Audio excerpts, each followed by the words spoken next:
hal yang perlu disamakan persepsinya, karena ada beberapa hal mungkin yang menjadi menjadi sesuatu yang harus disamakan gitu.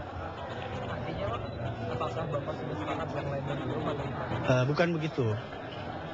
Saya berkeyakinan bahwa seluruh pimpinan punya kesepakatan, ya, tidak ada perbedaan pandangan, cuma ada hal-hal yang mungkin perlu disinergikan, ya. Hal-hal itulah yang tidak akan mungkin diungkapkan ke hadapan publik.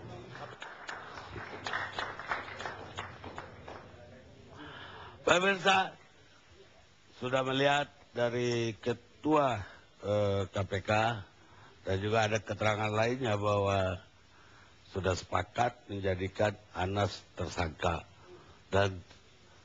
tapi belum ditandatangan.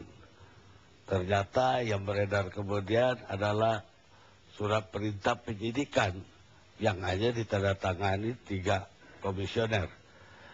Ini jadi debat di publik, karena itu saya kepingin dengan Saudara Johan. Selamat malam, Saudara Johan. Selamat malam, Bang Karni. Sudah ada kabar tentang kenapa bisa bocor sprindik atau dari penyidikan KPK sendiri? Ya, jadi tadi setelah hasil rapat pimpinan yang dilakukan pada kemarin, ya, dari sore sampai malam, akhirnya diputuskan bahwa dibentuk tim, ya, yang diketuai oleh Deputi Pengawasan Internal dan Pengaduan Masyarakat untuk melakukan investigasi. Apa yang diinvestigasi adalah hal-hal yang selama ini ramai, ya, beredar di masyarakat yang ada disebut-sebut dokumen, ya. Saya harus menyebut dokumen, ya, karena itu bukan sprindik, bukan surat perintah penyidikan yang beredar itu. Jadi saya lebih menggunakan istilah dokumen, ya. Nah, apa yang diinvestigasi? Yang pertama adalah apakah dokumen yang beredar itu luas di masyarakat melalui pemberitaan di media adalah dokumen yang berasal dari KPK atau dokumen yang diterbitkan oleh KPK atau bukan. Jadi salah satu yang diinvestigasi adalah mengenai hal itu. Yang kedua, kalau itu memang benar dokumen dari KPK, maka akan ditelusuri lebih jauh apakah dokumen itu bocor dari KPK ataukah dari pihak di luar KPK yang sengaja membocorkan itu. Itu langkah berikutnya. Yang ketiga, perlu saya sampaikan, saya klarifikasi berkali-kali bahwa kopi dokumen yang beredar itu bukan surat perintah penyidikan. Karena format surat perintah penyidikan bukan seperti format surat yang atau dokumen yang beredar selama ini di pemberitaan di media, ya. Jadi itu yang dilakukan KPK saat ini. Kalau ini itu persoalan penting, bukan perintah penyidikan, itu surat apa biasanya di KPK seperti itu?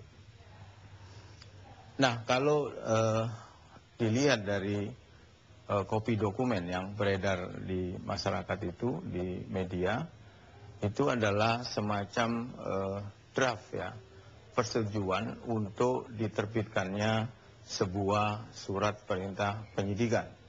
Karena itu harus ada paraf atau tanda tangan dari 5 pimpinan. Yang kedua juga harus ada nomor, ya, nomor surat.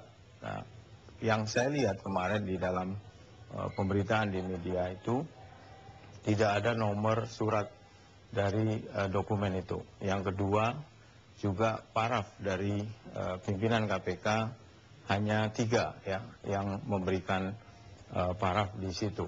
Karena itu perlu dilakukan investigasi lebih jauh, ya.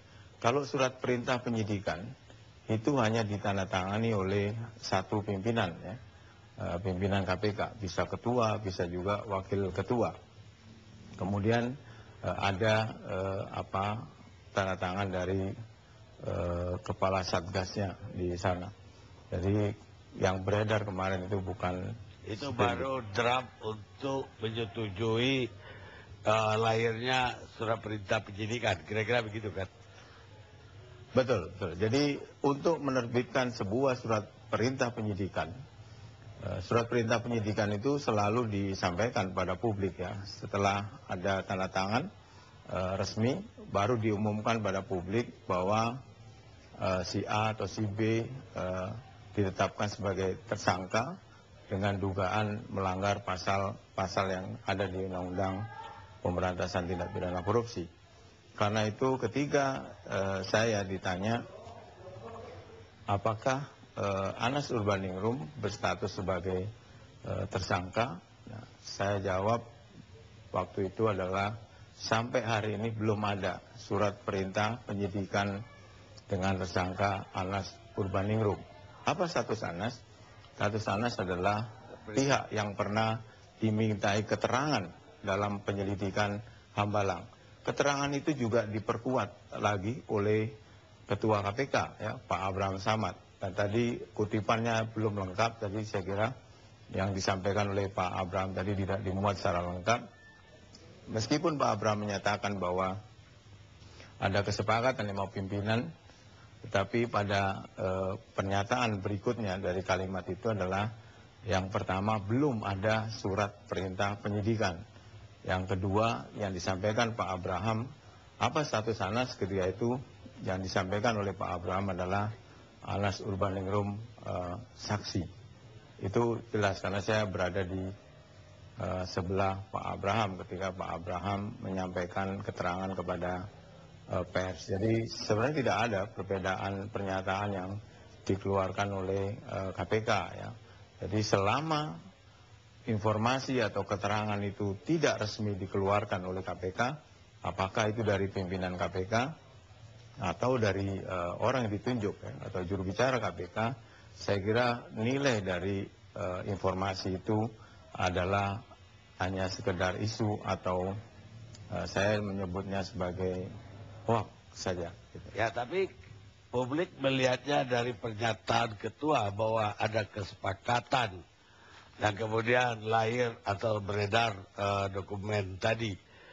Apakah bagi publik ini kayak metode yang digunakan Presiden Roosevelt dulu yang dinamakan the pledge leak. Artinya kebocorannya memang disengaja. Iya, kita tunggu dulu saya kira dari hasil tim yang sudah dibentuk oleh pimpinan KPK untuk kemudian bisa menyimpulkan. Apa yang bisa disimpulkan? Yang pertama adalah apakah dokumen semacam itu memang dokumen yang dikeluarkan oleh KPK?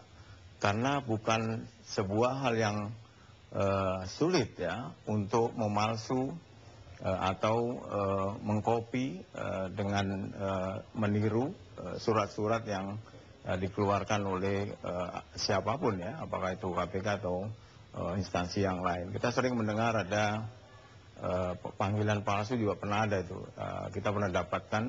Artinya orang untuk melakukan pemalsuan dengan niat apapun kita belum tahu kalau itu yang terjadi, itu bisa saja terjadi gitu. Jadi saya mohon dengan sangat bahwa jangan dulu ada kesimpulan bahwa ada kebocoran ya yang dikeluarkan oleh orang di dalam KPK. Perlu juga saya sampaikan bahwa proses penerbitan surat perintah penyidikan itu di KPK hanya beberapa orang saja yang tahu. Ada beberapa pihak ya, dan itu tidak banyak, tidak semua tahu. Jadi yang pertama yang tahu mengenai proses seseorang menjadi tersangka dengan diterbitnya surat perintah penyidikan itu hanya Satgas yang menangani, kemudian ada Direktur Penyelidikan, kalau itu di tingkat penyelidikan, Direktur Penyidikan, Deputi Penindakan, dan pimpinan KPK. Di luar itu tidak ada yang tahu, termasuk saya selaku juru bicara KPK tidak mengetahui proses itu. Proses baru diketahui setelah diterbitkannya surat perintah penyidikan yang kemudian diumumkan kepada publik, apakah pimpinan KPK yang mengumumkan atau juru bicara yang mengumumkan bahwa kasus ini sudah naik ke proses penyidikan dengan menetapkan seseorang menjadi atau beberapa orang menjadi tersangka. Saya kira itu. Tapi dari pernyataan Pak Ketua Abraham Samad tentang kesepakatan, dan kemudian ternyata surat perintah penyidikan juga diragukan. Ada kesan bahwa ada perbedaan pendapat yang tajam terjadi di antara pimpinan. Saya kira kesan ada perbedaan pendapat di antara pimpinan. Bukan kali pertama ini muncul ya, persepsi atau kesan bahwa pimpinan tidak sama dalam kaitan dengan memandang sebuah persoalan ya, di KPK. Kalau diartikan perbedaan pendapat, ya bisa saja ada perbedaan pendapat antara 5 pimpinan KPK. Ya. Tetapi kalau itu diartikan sebagai sebuah pepercahan, saya kira yang tahu adalah masing-masing pimpinan KPK. Apakah terjadi perpecahan atau tidak. Sepanjang yang saya tahu, tidak ada perpecahan, tetapi perbedaan pendapat mungkin bisa terjadi. Ya. Tidak hanya pada satu penanganan satu kasus, tetapi juga pada hal-hal yang lain bisa saja terjadi perbedaan pendapat. Baik, Saudara Johan, terima kasih banyak. Ternyata tidak ada perpecahan di KPK dan juga di Demokrat tadi juga tidak ada. Sekarang Pak Anta Yuda, sebagai pengamat politik, apa tepat kalau kami mengatakan tadi ada kudeta, walaupun tidak sepenuhnya kudeta juga, karena kudeta biasanya dari bawah ke atas turun, bukan dari atas. Ya, saya mengamati lebih mungkin terhadap Partai Demokrat dan Golkar sebagai peneliti, sebagai analis perkembangan partai politik kita di Indonesia. Saya ingin memulainya Bang Garni dari kongres di soal kegalauan ya, soal resah gelisah itu dari kongres Mei 2010 di Bandung. Kita tahu pada saat itu saya salah satu yang tidak sepakat kalau dikatakan Partai Demokrat sebagai SBY fans clubnya SBY. Nah karena itu SBY sudah berusaha melakukan institusionalisasi kepartaian, jadi mentransformasi kekuasaan di figurnya itu, dimulai di perubahan ADART, jadi sudah terdistribusi sebagai di Dewan Kehormatan, Dewan Pembina, Majelis Tinggi, dan seterusnya satu sisi. Tetapi tentu SBY sebagai figur sentral itu pasti memimpikan, menginginkan sebagai figur sentral yang tetap berada pengaruhnya tertinggi, terkuat di pusaran kekuasaan Partai Demokrat, itu sudah pasti. Tetapi hasilnya kita tahu bukan katakanlah sesuai keinginan Pak SBY, tetapi yang menang adalah Anas Urbaningrum menjadi Ketua Umum Partai Demokrat tanpa mengantongi restu Pak SBY sebagai figur sentral Partai Demokrat, itu satu. Nah kemudian dalam perkembangannya muncullah persilangan kepentingan, dipastikan Pak SBY maupun Anas Urbaningrum memiliki keinginan politik masing-masing. Secara internal Pak SBY pasti ingin memastikan semua DPD, DPC, infrastruktur partai tetap dalam kendalinya. Di saat yang sama Anas juga pelan-pelan menarik pengurus infrastruktur partai itu dari Pak SBY, itu sudah pasti. Secara eksternal, masing-masing juga punya agenda politik untuk 2014. Pasti Pak SBY punya keinginan politik siapa penggantinya, dan Anas Urbaningrum sebagai politisi muda yang cemerlang katakanlah baru muncul, tentu punya agenda politik. Nah di titik ini kemudian dalam perjalanannya ketemulah dengan momentum bernama Hambalang, yang bisa dikatakan barangkali Anas Urbaningrum terpeleset atau tersandung akibat sistem politik kita yang predator, sistem politik kita, sistem berbiaya tinggi, politik transaksional dan seterusnya. Tetapi SBY juga bukan tanpa masalah. Ada problem juga menjadi isu misalnya Senturi dan seterusnya. Bukan saya mengatakan terlibat dan seterusnya, tetapi juga ada beban pemerintahan terhadap persepsi publik terhadap kinerja pemerintah yang tidak begitu baik. Nah, pada titik ini kemudian saya melihat ada mulai terbelah. Partai ini ada satu kelompok besar yang menginginkan Anas Urbaningrum dinonaktifkan, dilengserkan atau apapun istilahnya karena untuk menyelamatkan partai.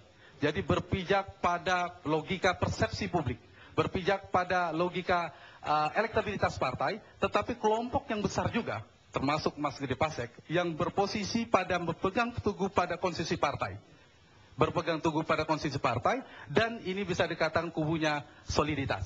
Nah, di titik inilah kemudian banyak kita menemukan, saya tidak mengatakannya operasi politik, tapi dalam konteks pertarungan politik, faksionalisasi di internal partai itu lumrah. Sekali lagi bukan aib partai ketika partai itu bisa menyelesaikan, mengantisipasi godaan atau cobaan faksionalisasi itu. Nah, kemudian saya mencatat banyak sekali goyangan infrastruktur, instrumen yang dilakukan untuk menjatuhkan Anas Urbaningrum. Melalui forum komunikasi pendiri Partai Demokrat, melalui Dewan Pembina, melalui Dewan Kehormatan, melalui pengurus DPD dikumpulkan di Cikias. Semuanya intinya adalah menekan Anas Urbaningrum tetap untuk mengundurkan diri. Tetapi Anas Urbaningrum ternyata sampai saat ini tidak ingin mengundurkan diri. Itu kemudian kita bisa melihat, katakanlah ada... Saya mengatakan Pak SBY barangkali bukan di atas konflik, di antara dua konflik, tetapi bagian dari konflik itu. Jadi aktor konflik itu, saya kira ini yang perlu kita pahami dalam perkembangan dinamika politik kita di Indonesia. Jadi dia seolah-olah datang kemari sebagai penyelamat partai. Dalam konteks internal iya, tapi saya sebagai peneliti, pengamat mengatakan Pak SBY bagian dari itu. Itulah yang menyebabkan konflik di internal Partai Demokrat menjadi sangat rumit. Nah, kemudian... efek resonansi bunyi yang ibarat di ring tinju yang diibaratkan Anas Urbaningrum bersalah dan seterusnya, itulah strategi yang katakanlah upaya untuk menggergaji kaki politik Anas. Meskipun di saat yang sama Anas terus melakukan membangun kaki-kaki politiknya, dia punya waktu lebih banyak ke daerah, membangun relasi komunikasi ke DPD, DPC dan seterusnya. Dan Anas selalu saya perhatikan menggunakan strategi dua. Satu, dia bermain dengan game teori. Game teori itu tidak membuat strategi baru, tetapi dia cermat betul memperhatikan langkah politik yang dilakukan oleh lawan politiknya, kemudian dia melakukan hal yang sama. Dan terlalu nihilisme. Dan apa yang dilakukan oleh lawan politik Anas menjadi percuma dan menjadi percuma. Kecuali yang terakhir ini kita belum melihat ujungnya. Yang kedua, Anas saya lihat ada istilah judoka teori. Jadi teori judo ini membanting lawan menggunakan energi atau kekuatan lawan. Dan itu saya lihat Anas melihat kesempatan itu. Nah, kenapa tidak ke KLB? Sama-sama, peluangnya sama. Karena Anas barangkali dalam hitungan politik, kelompok yang menginginkan Anas untuk lengser, Anas punya kaki politik. Kalau diadakan kongres luar biasa, ada 3 kemungkinan. Anas akan lengser. Yang kedua, kemungkinannya adalah semakin diperkuat posisinya karena didukung DPD DPC. Karena ternyata semakin mengokohkan posisi Anas. Yang ketiga, bisa jadi justru menumbangkan tanda petik Pak SBY, misalnya ada perubahan ART, justru pusat kekuasaan Partai Demokrat bergeser ke ketua umum, bukan lagi ke ketua majelis tinggi. Itu bisa saja. Dan saya yakin mungkin katakanlah faksi Anas Urbaningrum melakukan itu. Kalau ada KLB, mereka akan sambut dengan gembira kalau ternyata sebelum ada keputusan MT. Nah, di titik ini kemudian saya mencatat barangkali kegalauan Pak SBY dalam konteks dinamika politik internal ini harus mengambil keputusan. Akhirnya harus mengambil keputusan.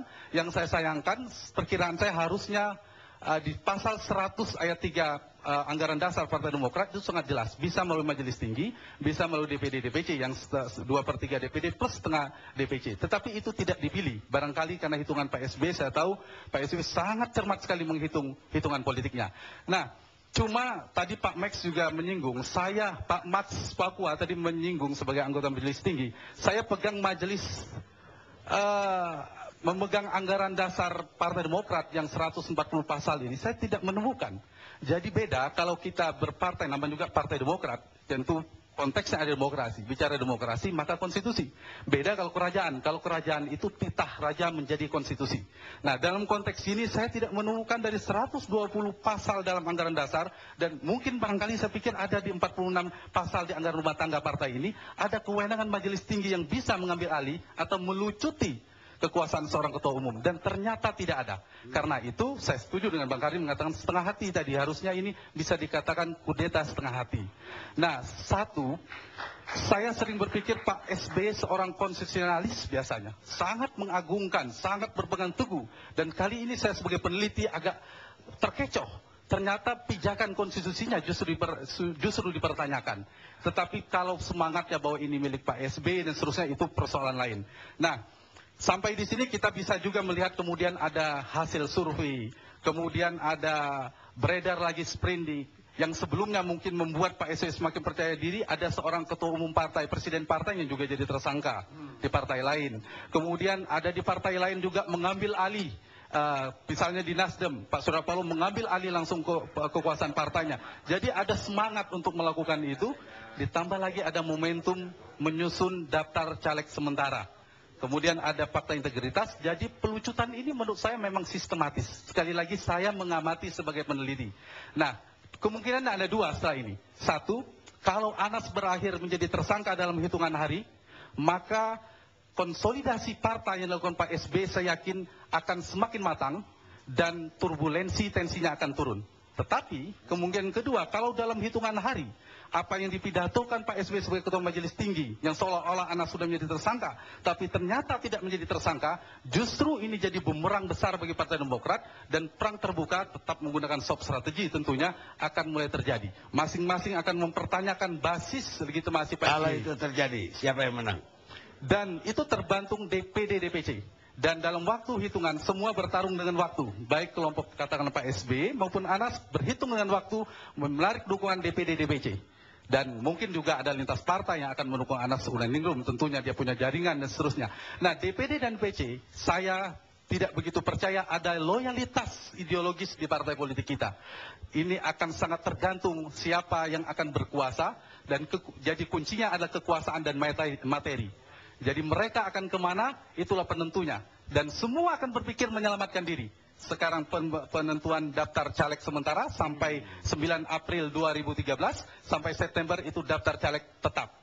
Jadi semua akan bertarung dengan waktu ini. Dan kalau ternyata ujungnya, katakanlah siapa yang berkuasa, dan semua akan melakukan gerilya politik. Besok ada Rapimnas dan seterusnya. Jadi barangkali target antara untuk menggergaji relasi politik, kekuatan pengaruh Anas ke DPD-DPC itu cara yang paling efektif. Saya berharap karena ini partai, namanya juga Demokrat, harus diselesaikan melalui mekanisme internal partai. Secara sistem harus ada KLB. Jadi publik tahu dan bisa mengukur uji paling sahih partai untuk membatalkan hasil kongres di Partai Demokrat adalah kongres luar biasa. Jadi kalau keputusan Majelis Tinggi masih sesuai dengan kongres di Bandung, maka itu konsesional. Tetapi kalau di luar itu, menurut saya justru saya bisa katakan kudeta setengah hati. Baik, dinamakan kudeta setengah hati asal tidak terjadi pemberontakan pula setengah hati. Of rebellion. Kita istirahat sejenak.